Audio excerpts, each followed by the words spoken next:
estar aquí con ustedes. Me da mucho gusto ver caras conocidas y caras que siguen aquí con el Señor. Y también, bueno, no sé dónde está, pero hay una cara nueva, pero no me saluda. Vamos a ver. Le damos gracias, Padre Celestial, por este momento, por esta reunión, por todo lo que nos has dado. Pedimos que nos cuides, que bendigas esta iglesia, que bendigas a tus hermanos, que bendigas este mensaje, Señor. Ayúdanos a serte fieles, y así como fue la primera parte llena de tu Espíritu Santo, así sea esta segunda, Señor. Quítame de en medio, Padre, que yo no soy nadie, yo no soy quien, y que nos enseñes tu verdad, Padre, solamente tu verdad. En el nombre de Jesucristo, amén. Vamos a estar viendo varios versículos entre el capítulo 11 y el capítulo 12 de Segunda de Corintios. Segunda de Corintios. Y el tema le quise titular así: realismo cristiano, que es cuando Dios no quita el problema y no va a quitar jamás el problema. Segunda de Corintios, capítulo 11. Hay algo con lo que quisiera empezar, que es un poco el contexto. Vamos a estar un poco más en el capítulo 12, pero no quería dejar pasar esto porque estos dos capítulos se deben leer juntos. Sí, en el siglo XVI, un hombre, Robert Einstein o algo así, él dividió la Biblia, pues él quiso tener una buena intención, pero hay divisiones un poco extrañas y esta es una de ellas. Capítulo 11 y capítulo 12 deberían leerse juntos.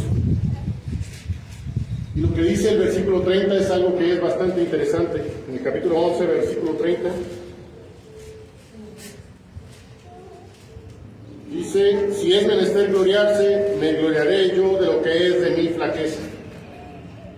Si hay algo que nosotros debemos entender, es que hay situaciones en nuestra vida que son tan difíciles, tan pesadas, tan llenas de contrariedad, que el optimismo se vuelve absurdo, bastante absurdo. Todo te va a ir bien, todo pasa por una razón. Dios te ama y vas a ver cómo te resuelve el problema. Y el problema no se resuelve. Se vuelve más una carga que un alivio. Y hay algo que está el apóstol Pablo aquí enseñando exactamente eso. Él está enseñando y vamos a encontrarnos con algo de él que es muy personal y muy real y muy auténtico, en lo cual nosotros nos vamos a sentir bastante bien identificados, porque en esta vida hay problemas que se resuelven y hay problemas que nunca se resuelven. Eso es realismo, no es pesimismo, es la vida real. Y con eso tenemos que vivir. Y es algo tan agudo que a veces es muy difícil de asimilar, pero es la verdad. El apóstol Pablo está lidiando con unos... la iglesia de Corinto tenía infinidad de problemas, lo conocemos bien. Pero este es uno de esos problemas de los cuales es muy extraño que esté sucediendo de esta manera. Porque se estaban infiltrando en la iglesia unos que se hacían llamar grandes apóstoles, o unos, entre comillas, unos superapóstoles, pues unos que con retórica, con palabras, ellos convencían a la gente, no traían unas narrativas de las cuales uno puede decir: han escuchado a esas personas que saben decir las cosas, ¿no? Que venden y uno dice: ¡ah, wow! ¡Qué bien hablan! Pero vendían humo nada más. De hecho, hasta eso es lo que, por ejemplo, el versículos 13 y 14 dice: porque estos son falsos apóstoles, obreros fraudulentos, transfigurándose en apóstoles de Cristo. Y no es maravilla, porque el mismo Satanás se transfigura en ángel de luz. O sea, está hablando de ellos. Y el apóstol Pablo llega a una iglesia en la cual está admirando a estos superapóstoles, pero lo están despreciando a él como un verdadero apóstol. Sí, hasta le dicen, ¿no? Tiene una presencia flaca y menospreciada. El apóstol Pablo no cumplía los estándares que querían ver los corintios. Y entonces empieza esto. Empieza y dice algo algo de lo cual la iglesia de Corinto estaba olvidando. El versículo 30, si es menester gloriarse, me gloriaré yo de lo que es de mi flaqueza. Es hasta un manifiesto, dice, algo que está declarando con fuerza, pues, y le dice, si hay que gloriarse, si somos cristianos y hay algo de lo que tenemos que gloriar, es de nuestra flaqueza, es de mi flaqueza. Él está volteando la moneda. La moneda del reino no se trata del éxito o del buen discurso, nada de eso. El apóstol Pablo habla de la flaqueza y es hasta tan en contra de su voluntad, porque él está casi presionado por los corintios, que los corintios estaban, de veras que hasta dice que estaban engañados, así como la serpiente engañó a Eva. Eso lo dice al principio, ¿no? Y ya después en el versículo 5, por ejemplo, dice, cierto, pienso que nada es siendo anterior a aquellos grandes apóstoles. Está diciéndolo con ironía, está diciéndoles a ellos, son esos grandes apóstoles.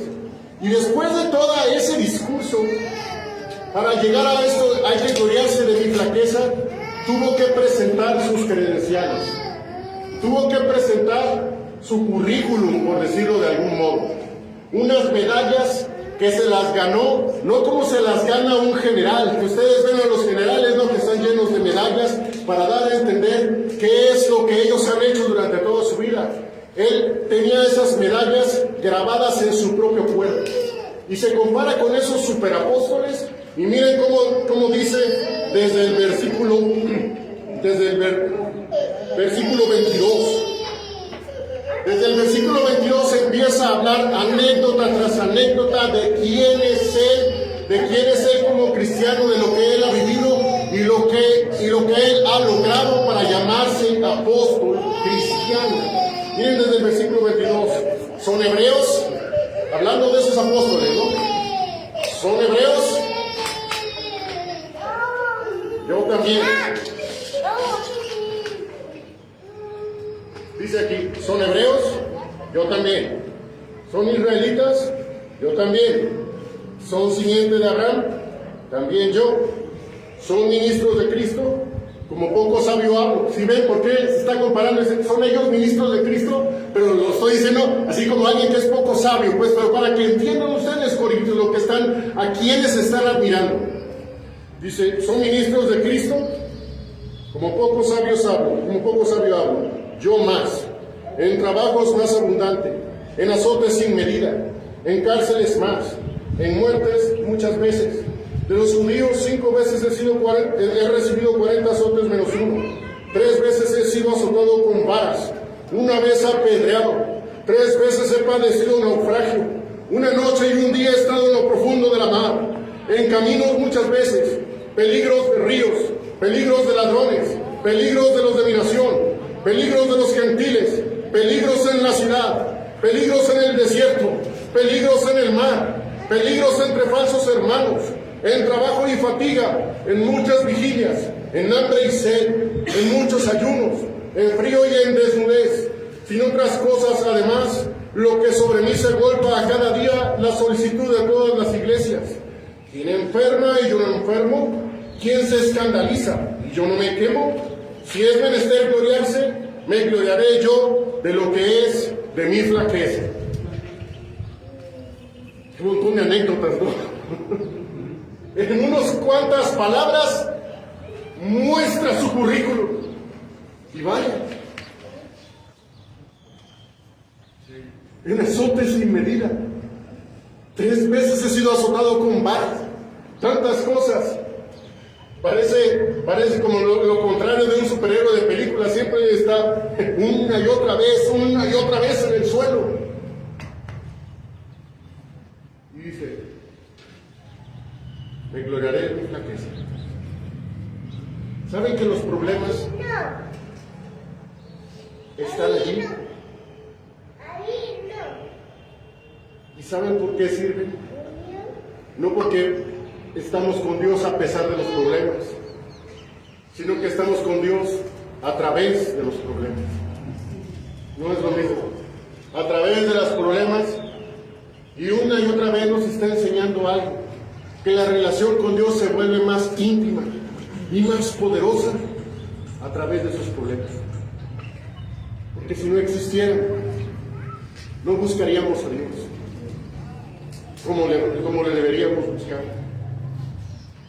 Y si hay algo que aquí está enseñándonos Dios, el apóstol Pablo, o mejor dicho, Dios inspirando al apóstol Pablo, si hay algo que nos está enseñando, así como un martillo, anécdota tras anécdota, tras anécdota, tras anécdota, nos está diciendo, es inevitable, todo cristiano padecerá problemas. No es algo de lo cual nos vayamos a librar. Muchos buscan el cristianismo como para tener una vida ligera, ¿no es verdad? Que llegamos al cristianismo y que nos ponemos los lentes de color de rosa y toda la vida la vemos bien, con optimismo. ¿Saben? Yo entiendo las buenas intenciones, yo entiendo que, como vemos en la carta del apóstol Pablo, que en la esperanza somos salvos, entonces pensamos que esa esperanza se debe extender a lo que vivimos aquí en la tierra. Y decimos, bueno, tenemos un problema, pero vamos a ver una luz al final del túnel. Pero ¿saben una cosa? Muchas veces esa luz no va a aparecer. Y si hay alguien que no entiende eso, no entiende entonces el verdadero cristianismo, porque el verdadero cristianismo es real, es auténtico, y también estamos llenos de problemas. Problemas que se resuelven ciertamente, pero problemas que no se resuelven. Y el apóstol Pablo se está diferenciando de esos superapóstoles o de esos sumos apóstoles o obreros fraudulentos, como dice aquí la Biblia. Se está diferenciando de ellos y les dice, así es la realidad cristiana. Y todavía dice más en el versículo 31, el Dios y Padre del Señor nuestro Jesucristo, que es bendito por los siglos, sabe que no miento. Está tallando en piedra esta realidad y está diciendo, sabe que no miento.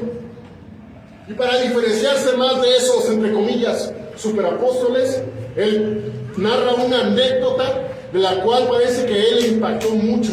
Pero no es una anécdota de que Dios lo libró de los peligros que él tuvo, así como mandando un ángel, o como con Pedro, ¿no? Que con Pedro lo sacó de la cárcel y Pedro mismo ni siquiera sabía cómo fue. Así no lo libró Pablo, no libró a Pablo. Miren los versículos 32 y 33. En Damasco, el gobernador de la provincia del rey Aretas guardaba la ciudad de los damasenos para prenderme, y fui descolgado del muro en un cerón por una ventana y escapé de sus manos. Es decir, en un canasto de vegetales o algo por el estilo. En la noche él fue descolgado de un muro para después escapar. Sí, parece una historia de acción o de peligro real, pero fue inminente y Dios lo salvó de esa manera. Fue algo mucho más real.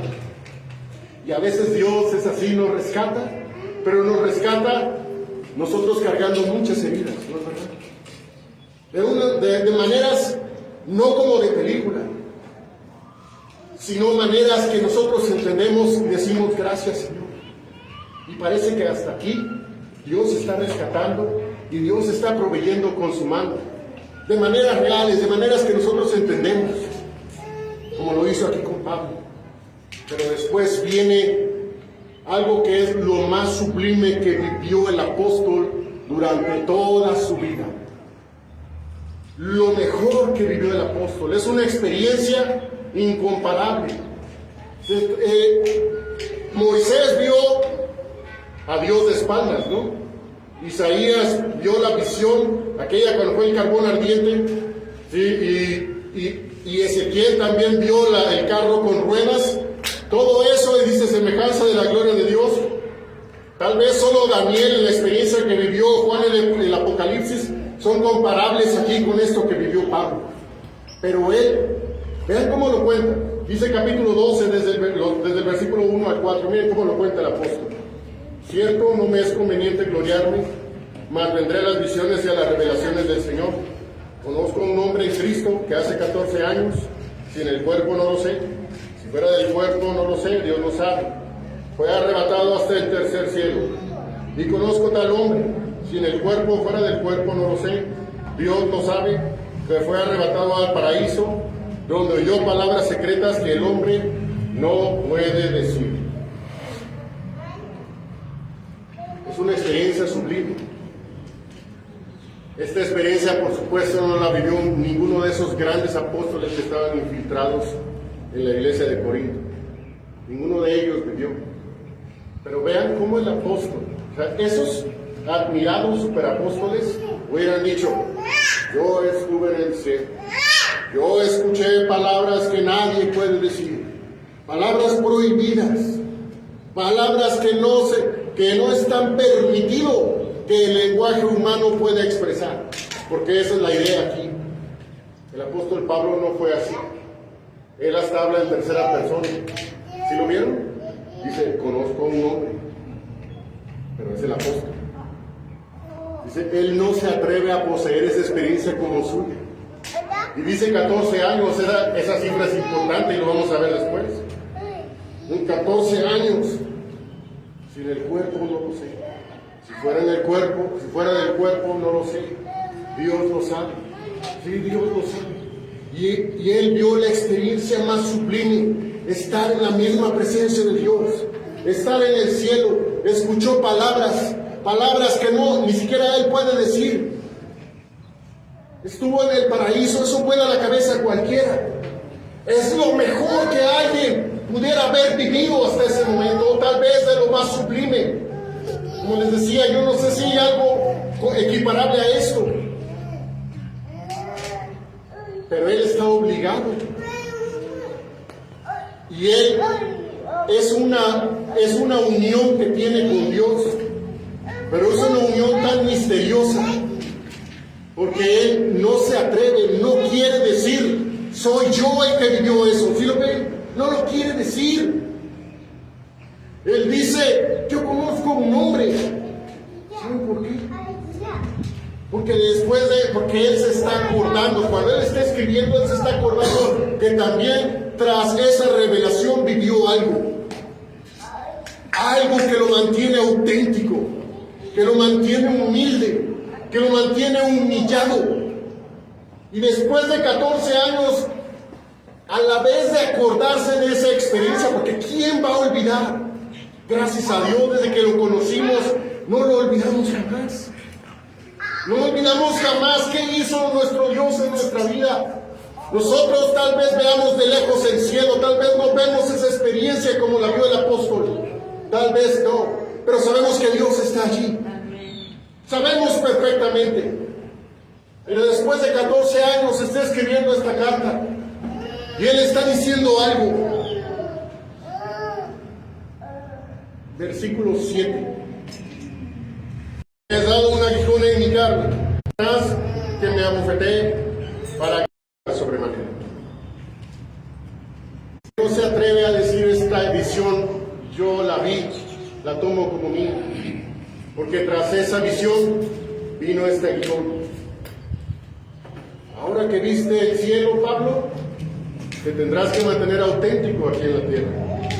Y eso es lo que estaban perdiendo de vista los corintios, que los verdaderos cristianos son gente genuina, gente real, gente que es vulnerable, gente que no tiene por qué imitar nada, ni disimular nada. Somos débiles, somos flacos, estamos llenos de problemas. Y aunque Dios nos ha revelado en su palabra, allí siguen los problemas. Allí siguen nuestras debilidades. Y es una cuestión de que Dios tiene que trabajar en nuestras vidas de esta manera para mantenernos auténticos, para mantener en nuestra mente que existe una realidad y que no podemos andar por la vida como si estuviéramos flotando en los pies y toda esa cosa. ¡Ay, todo está bien! ¡Qué bueno! ¡Mira, no pasa nada! ¡Claro que no! No le puedes decir a eso a una persona que es diagnosticada con cáncer y que no se le va a quitar el resto de su vida. No le puedes decir eso a una persona que perdió un brazo, ¿verdad? No puede.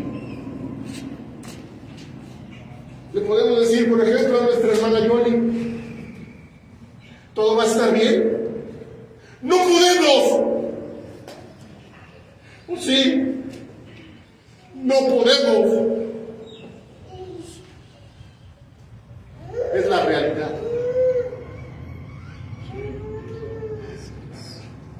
No existe. Podemos decir que nuestro hijo o hija que nació con algún problema, le podemos decir, todo va a salir bien, cuando no necesariamente va a ser así.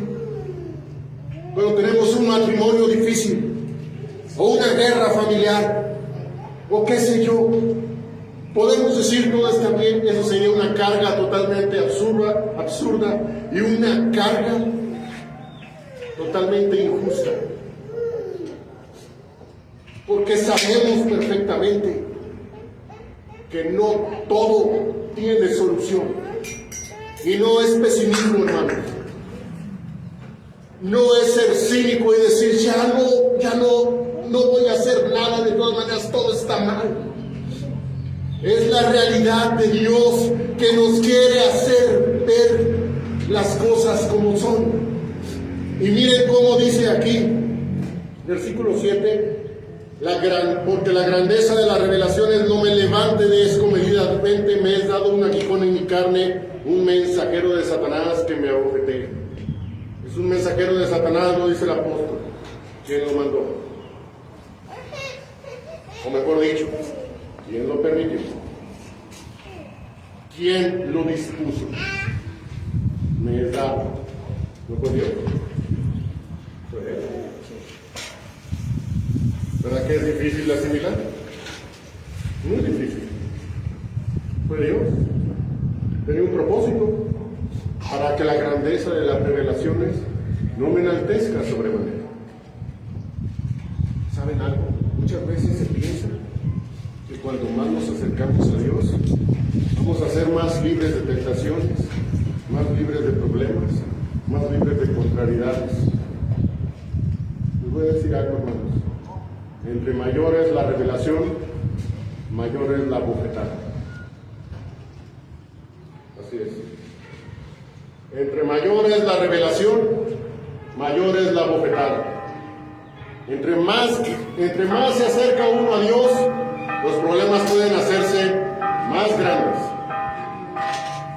Eso es una verdad y es algo que pensadores cristianos en el pasado lo han visto y lo vamos a decirlo así, le pusieron un título a ese tipo de fenómeno: la noche oscura del alma. Los que son más entregados, los que se acercan más a Dios, son los que tienen más problemas en esta vida. Y eso, vaya que hay evidencia y sobra. Estamos aterrizando en la realidad, y esa es la realidad. ¿Saben algo, hermanos? ¿Por qué las cosas son así? Los hermanos, los cristianos más entregados, son los que tienen más discernimiento entre el bien y el mal. Entre más me acerco a Dios, más me doy cuenta de lo malo que soy. Entre más uno se acerca a Dios, es más peligro para Satanás, ¿no es así? ¿No se han fijado? Satanás agarró al cristiano más entregado y fuerte de la historia y le dio el golpe más fuerte. Agarró al apóstol Pablo y lo abofeteó. Y por 14 años lo abofetea y lo abofetea y lo abofetea y no se para. Por 14 años hasta este momento. Y dice él, para que no me enaltezca sobremanera. ¡Qué forma tan auténtica de ver la vida! Y en una situación así, ¿qué es lo que hacemos, hermanos? Doblamos nuestras rodillas y oramos. ¿No es eso lo que hacemos? Porque eso es lo que Dios quiere. Porque eso es lo que Dios nos quiere hacer ver, que nosotros no somos autosuficientes. Cristo es suficiente. Nuestra suficiencia es de Dios. Eso es lo que nos quiere hacer ver. Pero hay algo que hizo el apóstol. Yo me pregunto, ¿le faltaba fe para orar? Claro que no. ¿Oró de manera correcta? Pues por supuesto que sí. Si hay un cristiano que tiene todas las credenciales para que Dios lo escuche en sus oraciones, se llama Pablo.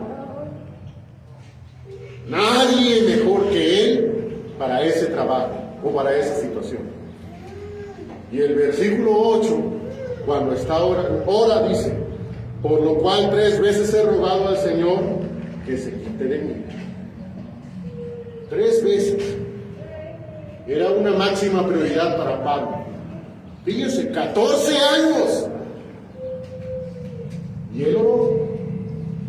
Y dice, en eso oré 3 veces. No sabemos cómo oró, pero les aseguro que era una prioridad para Pablo. Era una prioridad para él. Pero aunque fuera una prioridad para Pablo, no necesariamente es una prioridad para Dios. ¿Sí lo ven? A veces ese es nuestro problema. Queremos enfocarnos en nosotros mismos. Hay algo que se llama antropocentrismo, es decir, que el centro seamos nosotros. Pero hay otra cosa que se llama cristocentrismo, que Cristo sea el centro, que Dios sea el centro.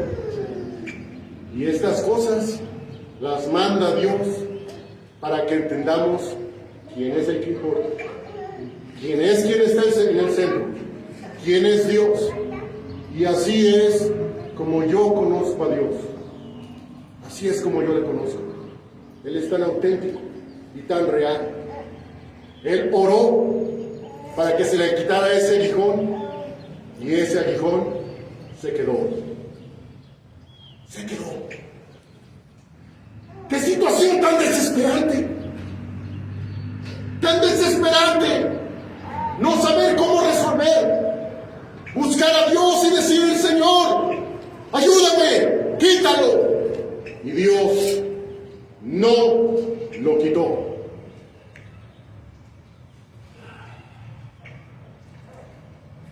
Es más, Dios sí le respondió.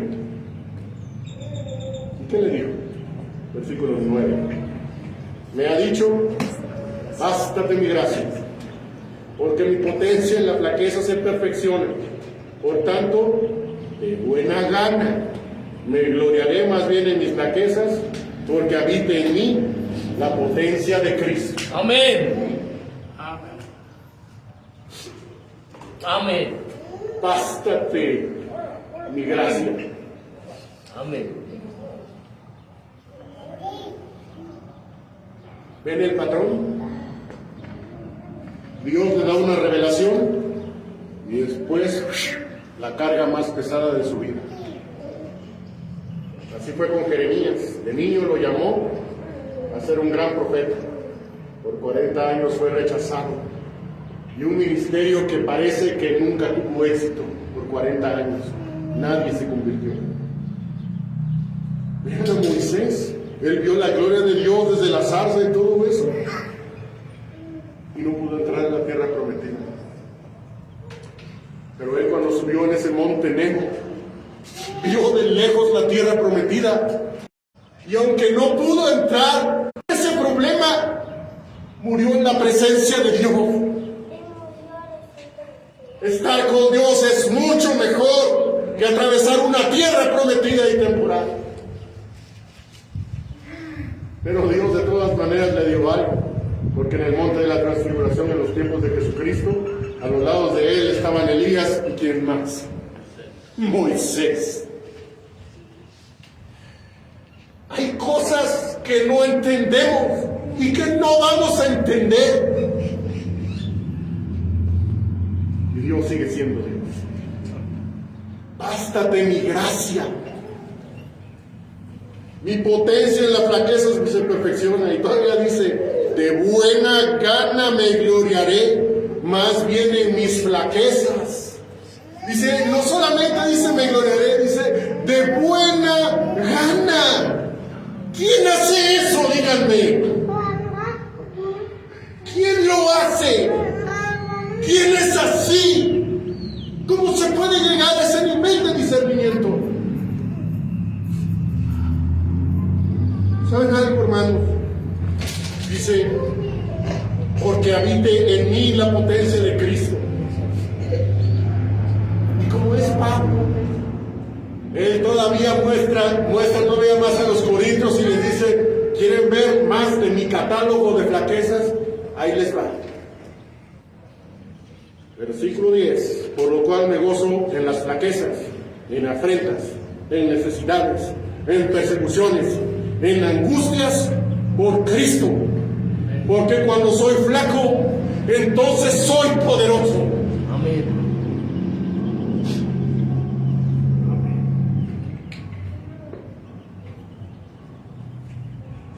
Nosotros debemos entender una realidad, hermanos. No vamos a dejar de tener problemas. Nunca. Muchas veces nuestra vida no va a ser feliz.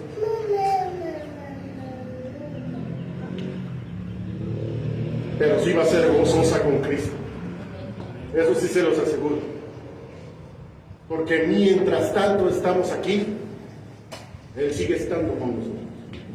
Mientras tanto estamos aquí, le honramos.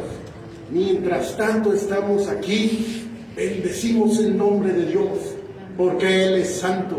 Como aquellos jóvenes hebreos frente al horno de fuego. Y si no, Amén. Dios sigue siendo. Amén. Dios sigue siendo Dios. Esto me recuerda mucho, no sé si yo creo que sí lo han leído, y si no, sí les recomiendo que lo lean, la alegoría del progreso del peregrino. Sí, me recuerda mucho esa alegoría, ¿por qué? Porque el protagonista principal, que es cristiano, él sufre muchas peripecias, gana y pierde, toda su vida gana y pierde, porque ese es el auténtico cristianismo. A veces tiene victorias y a veces tiene derrotas. Y muchas veces tiene derrotas. Pero al final de ese libro, Cristiano se enfrenta a algo que se llama el río de la muerte. Y ese río todos lo vamos a tener que cruzar. ¿Sí? Es la realidad de que Dios puede sanarnos, pero un día vamos a morir. Y ustedes ven que en esa alegoría dice que el agua le llega hasta el cuello, pero está pisando por un suelo firme. Le llama el vado. Es un suelo firme, que sí va atravesando el río le llega aquí hasta el cuello, pero lo va atravesando.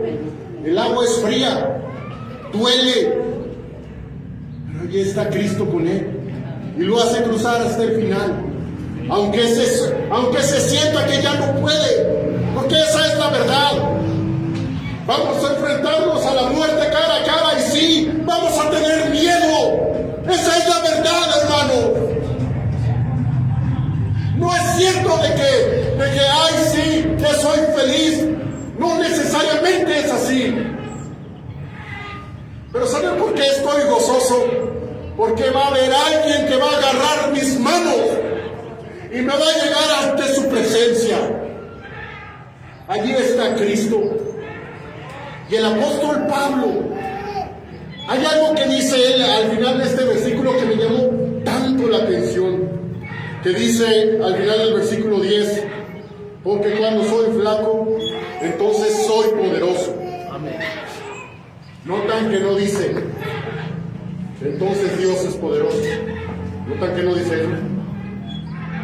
Cualquiera de nosotros podría decir, es que Dios es poderoso y me lleva. Eso es lo normal. Pero el apóstol Pablo dice, soy poderoso.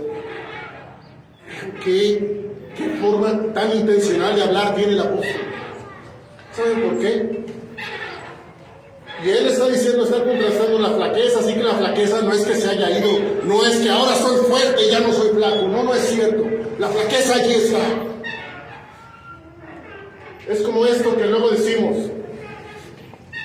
Si yo me voy a subir a un avión y digo, voy a volar a Europa, en realidad yo no voy a volar. Decimos eso, voy a volar a Europa y todos entienden. Pero en realidad yo no soy el que vuela. Es el avión y todo el sistema asociado a la aeronave. Ese es el que vuela. Yo nada más me siento, asiento 14C, ya me siento, ya me espero. Así es la cosa. La fortaleza de Pablo era prestada. ¿Quién se la había dado? Dios. ¿Y cómo la cultivó? Con ese aguijón. Es genuino. Pero hay algo más. Y con esto quiero usar estos 10 últimos minutos para que entendamos cuál era el gran propósito. Porque recuerden que esta carta es una carta dada a los Corintios. ¿Sí? Con todo esto podemos ver un par de matices aquí. Una, ese aguijón parece que nunca se le fue a Pablo. Ya habían pasado 14 años, pero no hay ninguna evidencia que alguna vez Dios se lo quitó. No hay ninguna. Ese aguijón estuvo allí. Esa molestia estuvo allí. Eso que no lo dejaba. Estas palabras se le está diciendo a los Corintios. La iglesia de la cual está documentado que tú eres consumido por la amargura, ¿no? Cualquiera hubiera dicho, no, yo ya no quiero seguir. Esto de ser apóstol me está consumiendo por fuera y por dentro. Llego aquí a los Corintios y pura ingratitud. Son unos ingratos y no me consideran como lo que Dios me ha considerado ya. Pudiera haber sido consumido por la amargura, pero no fue así. Él no se dejó vencer.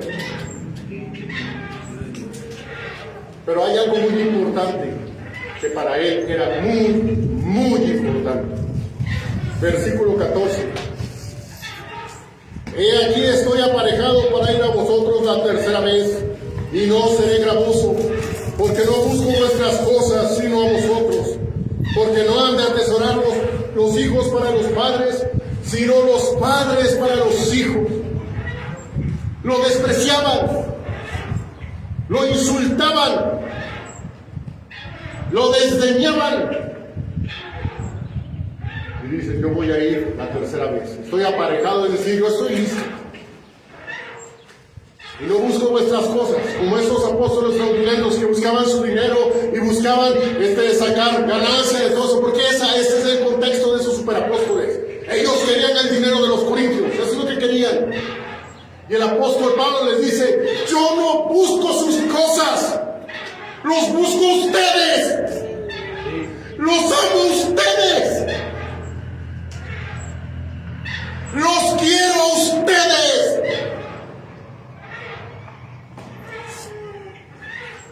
¿Por qué? Porque los amaba solo por amarlo. No quería nada a cambio.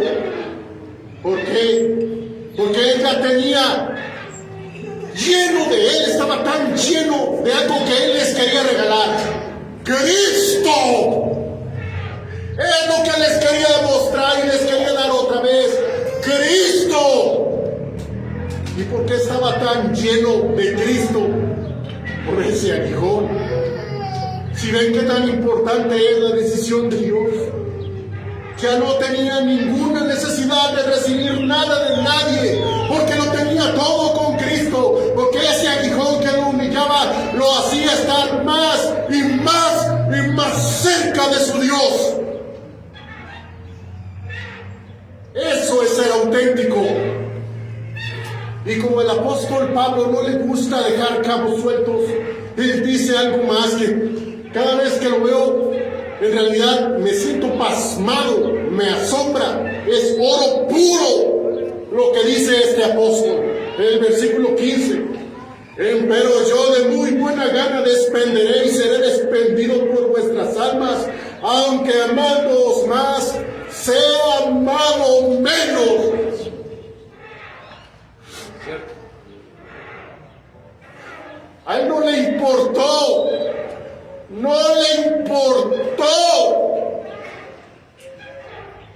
que fueran ingratos. Él estuvo dispuesto a amarlos, aunque amándoos más, sea amado menos.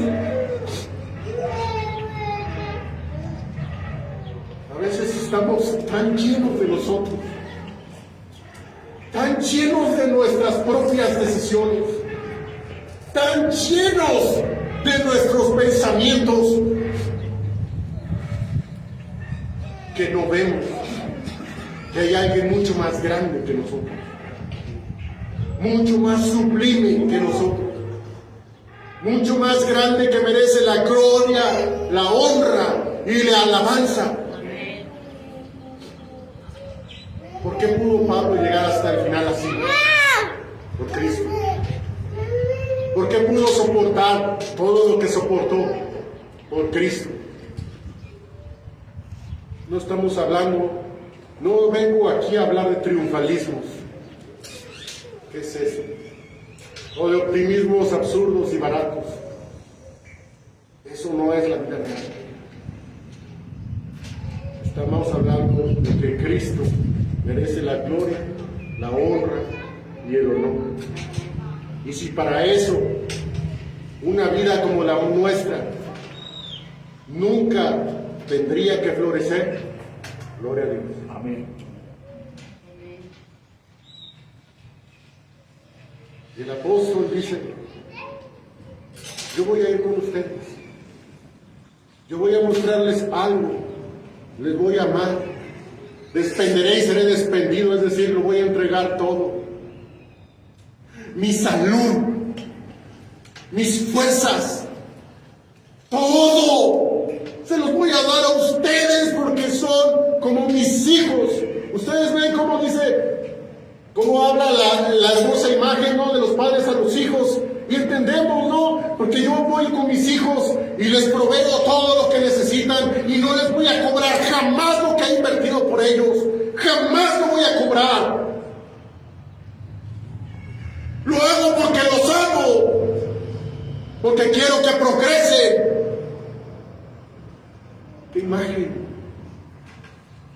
Despenderé y seré despendido, aunque amándoos más, sea amado menos. ¿Qué corona tiene Pablo allá en el cielo? ¡Qué grandes cosas! ¡Qué grandes cosas podemos ver de una auténtica realidad! Nosotros siempre buscamos resolver nuestros problemas. ¡Qué enfoque tan equivocado tenemos! Cristo es quien debe ser glorificado. Amén. A mí me llena tanto. Este es uno de mis pasajes favoritos en toda la Biblia, porque me enseña qué es ser real y qué es ser auténtico cristiano. No se trata de mí, se trata de Cristo. Amén. Gloria a Cristo. Amén. Amén. Amén.